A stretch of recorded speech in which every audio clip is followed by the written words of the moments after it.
A slasher movie where the killer is the invisible force of death sounds like an idea spoken at 3 a.m. at a frat party. How could audiences be made scared by something they can't see? And yet, 25 years and 5 movies later, the Final Destination franchise has made a whopping $657 million off this very idea. Starting with 2000's Final Destination, which many would say has yet to be topped in the series, it swapped a physical embodiment of its killer for heightened gore and atmosphere, resulting in a movie the world had never seen the likes of before. From there, the post-9/11 splatter craze of horror in the 2000s stretched its hand to the genre, and the movies became more about the insane ways one might die and just how gory it could be.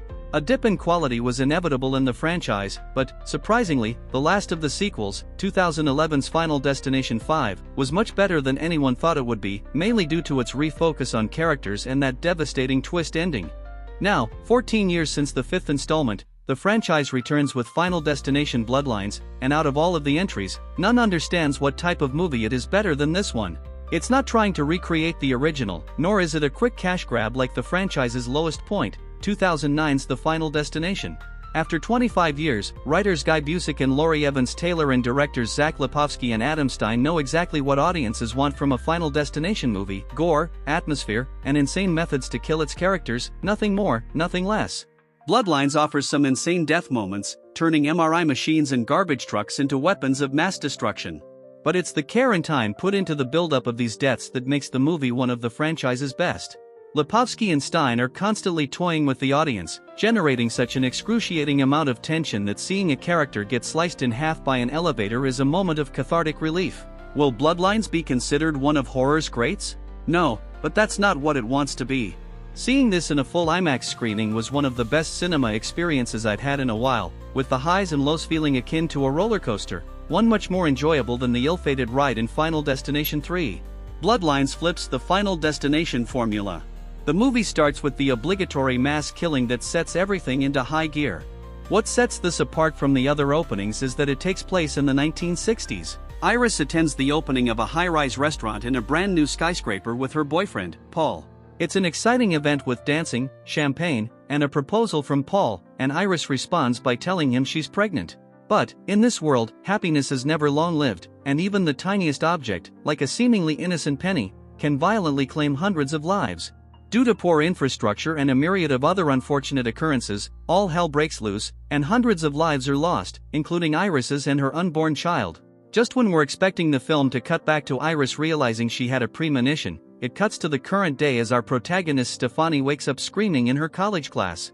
She has been plagued by this very vivid dream, and goes home to get some answers. It turns out that Iris is Stephanie's grandmother, from whom her entire family is estranged, as she spiraled into paranoia about death finding her and her family at any minute. Stephanie believes her grandmother was right, and that death is coming to claim all of them because Iris was meant to die, therefore, none of them should have existed, but the rest of her family remains skeptical. After multiple bizarre and grisly deaths claim some of Stephanie's relatives, she, with the help of her brother, Charlie, and her mother, Darlene, who walked out on them years ago and has now returned, and Stephanie's cousins race to try to beat death before it comes to claim them as well. The movie does take a while to set up the inciting incident, characters, and family history, but once it gets going, it's great to see a Final Destination movie finally reckon with its history and lore. It's also a very welcome change to see a family at the center of the story, rather than stereotypical teenagers or college kids who you wish would quit whining and die already. While the series has had some compelling characters, with certain deaths feeling particularly devastating, none has built out a main cast as effectively as Bloodlines. It's not just Stephanie we root for, but her entire family, as the complicated dynamics between the relatives add more weight to the idea that they'll soon all meet a gnarly death. Final Destination Bloodlines contains some nasty death scenes. Of course, you're not really coming to a Final Destination movie for a character study, you want to see some fucked up death methods. On that front, Bloodlines more than delivers. The opening disaster is heavily CGI'd, and it takes a minute to buy into the overly digitized destruction. You just have to remind yourself you're here for a fun time and sit back and enjoy the digital carnage. It's when death starts claiming lives one at a time that the gore and violence amp up to give some of the gnarliest deaths in the franchise. A barbecue scene involving a rogue shard of glass and a low trampoline, as advertised in the trailer, is a masterclass in tension and toying with the audience, with Stein and Lipovsky knowing how many fakeouts are enough to make the ultimate death land with maximum impact. Bloodlines knows exactly how a Final Destination fan thinks, and it opens up a back and forth between the audience that makes the movie feel like an immersive experience. Some deaths are built up to excruciatingly, and then some are immediate and blunt. It's a movie version of the fake left-go-right tactic in sports, and just when you think you know where death is and who it's coming for, you get the carpet violently pulled out from under you. As mentioned, it's also rewarding to finally see a movie in this franchise playing with its lore. More than just fun nods to deaths from movies you're driving behind a log truck fear isn't going anywhere. Bloodlines feels the most thematic out of these films. Generational trauma, morality, and the conflict between fighting death or just enjoying the time you have all feel more robustly explored here. It doesn't necessarily deliver anything overly poignant, but it does provide this movie with layers that previous installments lacked. But Bloodlines doesn't rely too much on what came before, standing on its own as a hybrid sequel and reboot. Final Destination Bloodlines gives Tony Todd the perfect farewell.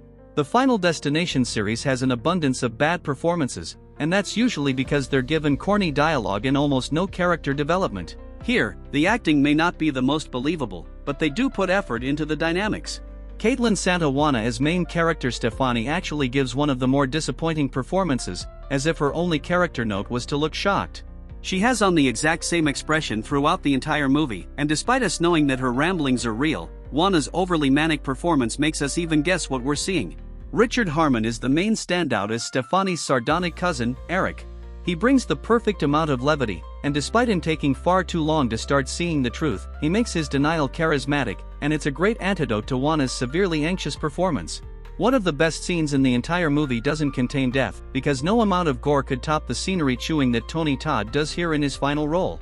It's always nice to see directors give their cast members the respect they deserve. Stein and Lipovsky do a beautiful job of honoring the horror legend, and seeing his career end on a note that not only displays his talents but rewards his legacy.